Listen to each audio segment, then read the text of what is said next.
and co-producer of that rap. Give it up to Salima, please. Okay, sorry.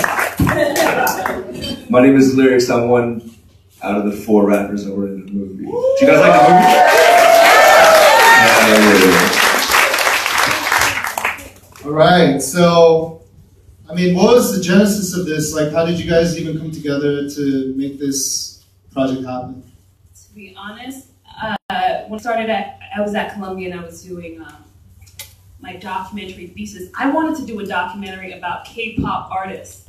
Like, that was the first thing. It was like K-pop artists who were Asian American who were going over to overseas to do music.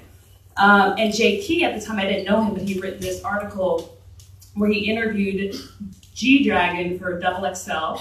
So I hit him up like, yo, what's good? Like, let's do this documentary. And he was like, yeah, that's not gonna happen, right? So we talked, and Jay Key and I grew up on hip hop. And, you know, I was very interested in sort of like the dynamics of gender, of identity, of race. And, you know, through that conversation, we must have talked for hours. We came to this decision that we wanted to do something that nobody had really ever done. You know, we kept racking our minds, like, has anybody done a movie about Asian American rappers? And at that time, I could probably name like 2, you know, and Jay Key was just like, you know, there's this person, there's this person, there's this person. And from there, it just got big and big and big and snowballed out of control. Well, what was the biggest challenge for you guys in even getting this made? I mean, you had the idea for it, you had the passion for it, but, you know, obviously there's going to be obstacles.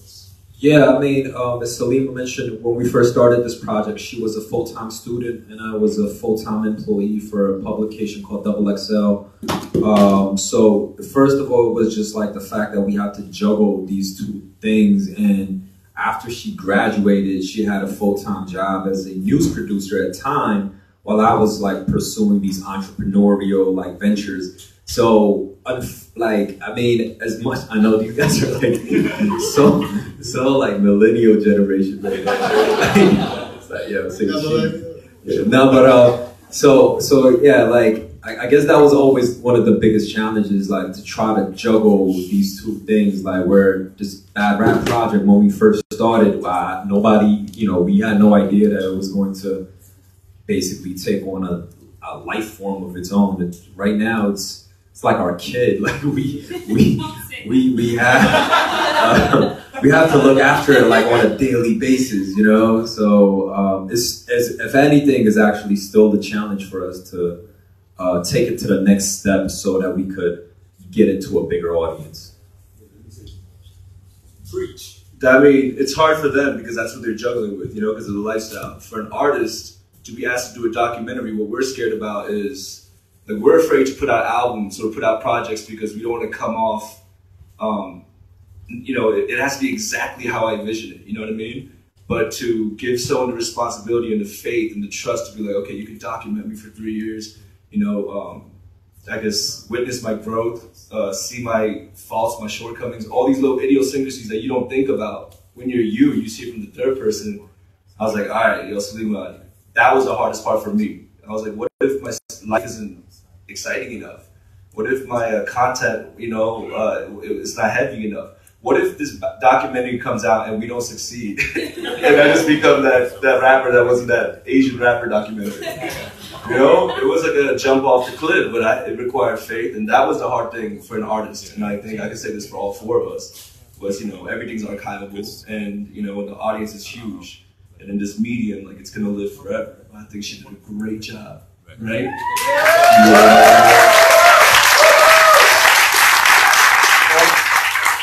Let me ask you this. I mean, like, obvious, you know, we have people coming from different backgrounds. Like, even if you maybe from Korean heritage or whatever, you know, you may identify whatever different levels with that or whatever. And obviously, you know, you're coming from a different background than Korean. So, how do you think that made this project, you know, possible, or would have been, you know, as good as it was if you didn't have that perspective?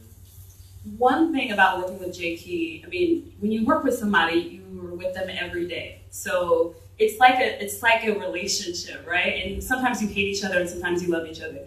And today we love each other. But the fact that J.K. knew so much about hip hop, and the fact that I knew so much about filmmaking, sometimes we butted heads, right? Because I wanted to tell a narrative. I wanted to talk about these 4 characters, and J.K.'s like, we have to talk about the history. And I was like, well, I don't want it to be a History Channel, thing. So it was always like a back and forth, a push and pull. And that was actually really good because we got both. We sort of got the narrative of these 4 characters, and then we also got the history. We got the background. We had Jin. We had that first portion where we talked about Filipino DJs. So, it was great. Yeah, I mean, just to kind of add on what she said, I feel like because, I was so close to the subjects, like when we actually worked on this film, not only was I friends with most of the characters, I was also managing one of them. Luckily, I'm not anymore, but I love him. But yeah, so shout out to my boy Rex Dizzy. Make sure you download his album, man. But yeah, like, because I was so close to the subjects, and I'm also being the fact that I myself am an Asian American rapper / hip hop guy, that a lot of the perspectives were sometimes like, one-sided. So the fact that we had Salima, who's a filmmaker first, providing a different insight, I feel like that really balanced the film out. And that was one of the reasons why we decided to bring together that scene with the label executives and the magazine editors, because, instead of having a film full of just Asian American rappers like pretty much jerking each other off, like we wanted to make sure like we get the perspective from people outside of our immediate circle. Rick, do you want to add something? No, yeah. I mean, shoot. That was exactly... I was worried that after they see this movie, they're going to be like, damn, they're going to be complaining about the lack of melanin in the whole movie. Like, because they're not black, it's so hard to make it in this game. This, like, predominantly African-American genre. I didn't want this movie to be like an hour-and-a-half wine movie, I saw the first cut and I was like, yo, this is crazy. This was before we paid homage to the past and also the future. It was more just a narrative, and it was kind of like our story and our like shortcomings. And it kind of, after I saw it, I was like, we look kind of like, we don't look self-sufficient, you know what I mean? We look like we were coming with like a grudge or a chip on our shoulder, and this movie's kind of like saying, yo, what about us though? But then after the edits and after just like, that's where the combination came in, was now I see it. It's a statement that we're saying. And this is like, when I see bad rap, the rap part's just a variable. You know what I mean? To me, like this bamboo ceiling, the ceiling that we create for ourselves as Asian Americans in whatever we do. I think when I see this, and when I see other people watch this and we talk about it, they talk about, it's like a reinforcement, kind of like an encouragement, like, yo, these guys they're pushing forward. They have this tunnel vision. They're not caring about what other people say or think, but they're just moving forward, because consistency and persistence is the only thing that tells the truth. That's the only thing that will, in time, tell the truth. So that's what bad rap is. My bad. Heavy hitters. All right, I also want to actually take this moment to invite up the short filmmakers, Peter and Julian. You guys in the audience?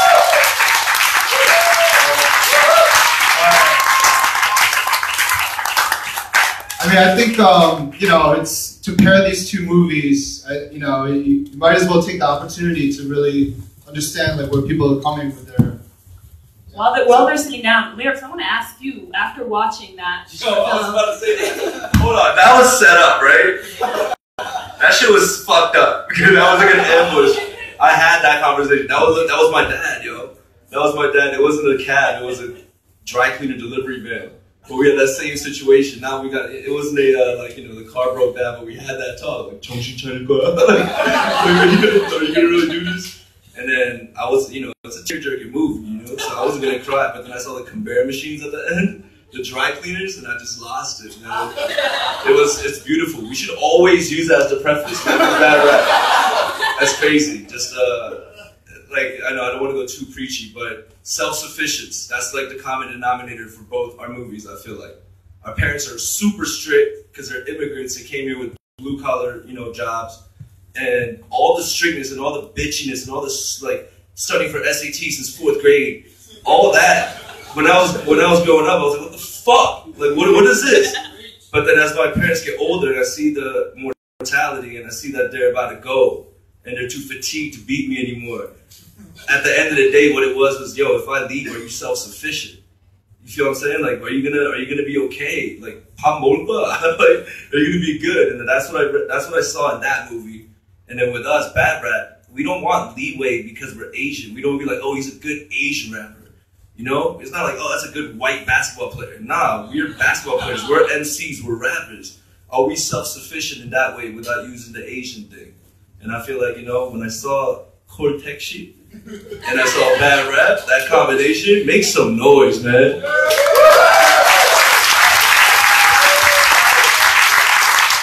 So yeah, this is a question for you guys. I mean, like, what was the hardest part for you creatively in putting this together? I mean, it's probably very emotional, personal. Like, how did you go to that place of vulnerability?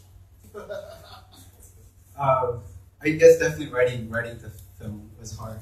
I had to step back a lot of times because it was too real for me. And actually, a lot of the arguments were kind of based off of my arguments with my dad. And you speak truth. Like, it's really, Peter and I were just kind of walking around the neighborhood talking about how our fathers were, not strong figures in our life. And then we were just kind of talking about that. And then all of a sudden, the conversation drifted away to, but will they be okay?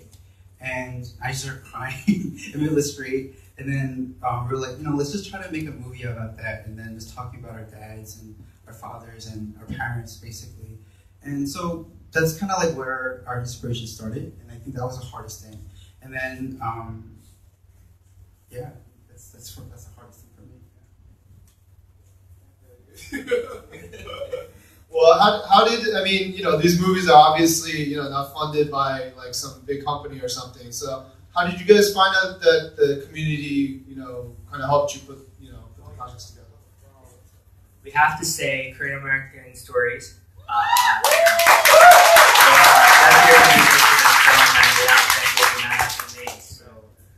And it was just one of those things where we were just, Julia and I, we just started making film because this is what we were feeling called to do. And we just didn't want to wait around for somebody to give us this chance. Whether if we had $200, we were going to make a film at $200. So we just started doing that, and then one day just passed it along to HJ, who's the executive director of Korean American Stories, and he was like, this is good. And he's like, what can we do? Our missions are like, the lines up, so let's make movies together. And we got call text right there. Awesome. And about Salim and Jackie, like in terms of getting the community out to help you, with this project. Yeah, I just have a lot of good OGs that always looked after me whenever I was in need of help. And I'm a very persistent individual, so I will call you, Facebook message you, visit you to make sure that my vision gets fulfilled. But we had a very successful Indiegogo campaign. Shout out to all the contributors. Thank you guys, appreciate it. And just, I remember, we haven't talked about this, but when we first started, I would wake up in the morning and JQ would have been on like a 3 a.m. emailing tons of people, and I'd be CC'd on them. And I'd be like, how do you know all these people, and why are you doing this at 3 in the morning? JQ knows everybody, and he's not like scared to say, can you do this thing? Like, I'd feel scared to do that. He's not. So it was great just having that kind of person on my team. We still need help. So if you got on your cell phones right now, make sure you follow Bad Rap Film on Instagram and check out badrapfilm.com. We got merchandise, we got hoodies and beanies. I know y'all need that soon. The winter is coming. They're cheap, good quality, made in Korea. Support Korea. So yeah, man, make sure you do that. You already know. Let me give Contacts a chance to do a plug, and then we'll open it up to the audience for questions. What's the plug? Oh, just follow your film. I'm going to follow your film. What? Yeah, you gotta. Well, support Korean American story. I think that's the biggest thing for us. We're working on a project together, and we're on the next project. We're working on a feature film now. We're trying to see if we can pull something out next year. Go to KoreanAmericanStory.org. All the information is going to be up there, and hopefully next year we'll be having a feature for you. All right, so Swallowtail Studios. plug Swallowtail Studios. Yeah, you have a Facebook page or a website? we have Facebook, Instagram.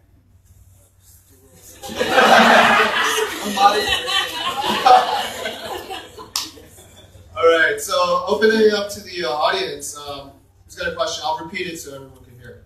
Sorry, I'll go first. Well, this is a question for Lyric. So, you've actually gotten really popular in the past years. Well, thank you. It's gotten popular in the last year. Daphne was in the film. She had one small little portion. She was in the film. But I know we talked about like yachts and all that. Yes, thank What's you. going on? Well, I have a video that does 7 million views. You know what I mean? I'm a Swati, I'm Pado, so we came up with a name called Ear the Ox, YOX for short. It's my boy Jail and I were from Virginia. Shigol Chonnum boys, you know what I mean, that are rapping. And then we made this group called Yox. And yeah, T Backpack, it's a huge platform online. They support that backpack, like East Coast boom bap, golden era, kind of hip hop. Picked it up, you know, show mad love. Yeah, that's it. Thank you, Daphne. All right, so he's got a 7 million view video, so check it out. All right, who's next? Okay, I saw your hand. You had said in an interview that two of your favorite songs, one was If I Ruled the World by Nas, and the other one was Are We There Yet by Dumbfounded. Are We There Yet by And Dumbfounded? it's been a while since that song came out, and I wonder if your favorites have changed, and I also wonder what y'all's favorite songs are. I'm sorry, say the last one again. Oh, I wanted to know if your selections have changed since then, and I wanted to know what y'all's favorite song was. Wow, I don't even remember that. But If I Rule the World is always going to be my favorite song. Like, I love Nas. I even found a way to put him in there for a quick second. Like, I love Nas. And that's the first song that I can remember ever listening to when I was about 6 years old. It would come on and I would see the red lights, because that's what it was. And I would just get so excited and run to the TV. And actually, my mom talks about that a lot. Like, I just love that song. So that's not going to change. And Are We There Yet was just like the soundtrack to my life for like 2 years, because I was editing it all the time, right? And I would be at the edit booth, and it was while I was in school, and I would hear other people in all the other booths playing that song or playing my badge, because they heard it coming from my booth. So for a long time, Are We There Yet was just like the soundtrack to my life. So it's just The end of the bad rap movie. right. It's Okay, next question right here. Question for Salima. So, I just, as a filmmaker, like, did you have any preconceptions, like, before going to documentary, especially into this hip-hop industry about Native American? And, like, over the course of 3 years, did anything change? The one thing that changed, I would say, people always ask me, what's the next doc you're going to do? And I go, slow the fuck down, because this was 3 years, 4 years of my life. It was hard, you know. The first, and I think the most, I guess, challenging thing in the beginning is, what is your story, right? So you come up with an idea, you say, I want to do a story about Asian American rappers. Okay, well, that's your topic. What's your story, right? Oh, well, Asian American rappers, they have had a hard time in hip hop. Okay, great. What is your story, right? The story is about 4 Asian American rappers who are trying to make it big in the game, right? So you have to figure out what your story is. And that's the first step, because if you think your topic is a story, then your whole thing is going to be shit. And you know, that's what I learned, because when I first started editing, and I had an advisor come in, and I had edited it in a way to where it looked like a History Channel documentary. And she comes in and she goes, listen, people have to watch this, and people have to enjoy it, and people have to you know, as well as getting something, information from it, they also have to connect with the artist. It's not just a story about Asian American rappers, it's a story about these guys who are trying to do something, who are trying to find a place in this world, right? Or trying to make their name in this world. And everybody can sort of feel that. So I would say if you're trying to do documentary films, find that one story that you feel everybody else is going to connect to. Okay. Hey, you know what? Real quick, I realized some of the actors are here from Call Taxi. Do you want to invite them up to the stage real quick? Is it Dad here, yo? Oh,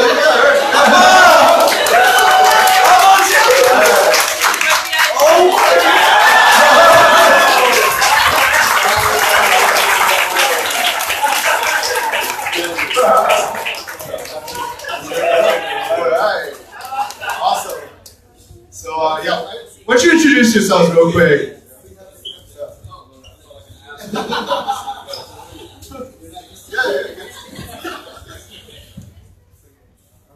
I'm Charles Ryu. That was my very first act in my whole life.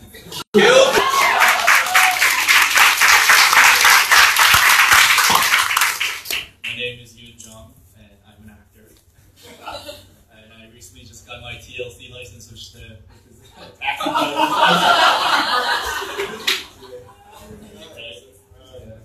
It's hard being an actor, Asian actor in New York City, trying to do movies. You know, before we open it up to the audience for you guys, I just want to ask you quick: what was the most challenging part then? You know, what other roles have you had so far? That was so cool. No, besides that, the most challenging part was actually my real story, my real personal life. It was too similar to the character of Jason that I hadn't really talked to my dad for like 6 years. I hadn't even seen him. So yeah, just in seeing that word "dad" when I'm acting, that really like made me just freeze, you know. And it was really, really, really hard to get used to saying "dad" and even shouting at him. But somehow I did it, I guess. For me, it was not to cry. When I got the script, just reading it, I cried. And once they chose me as the father figure, and then we had a casting call to find son that matches with me best, which means I had to repeat the whole thing many, many times, and I cried every time.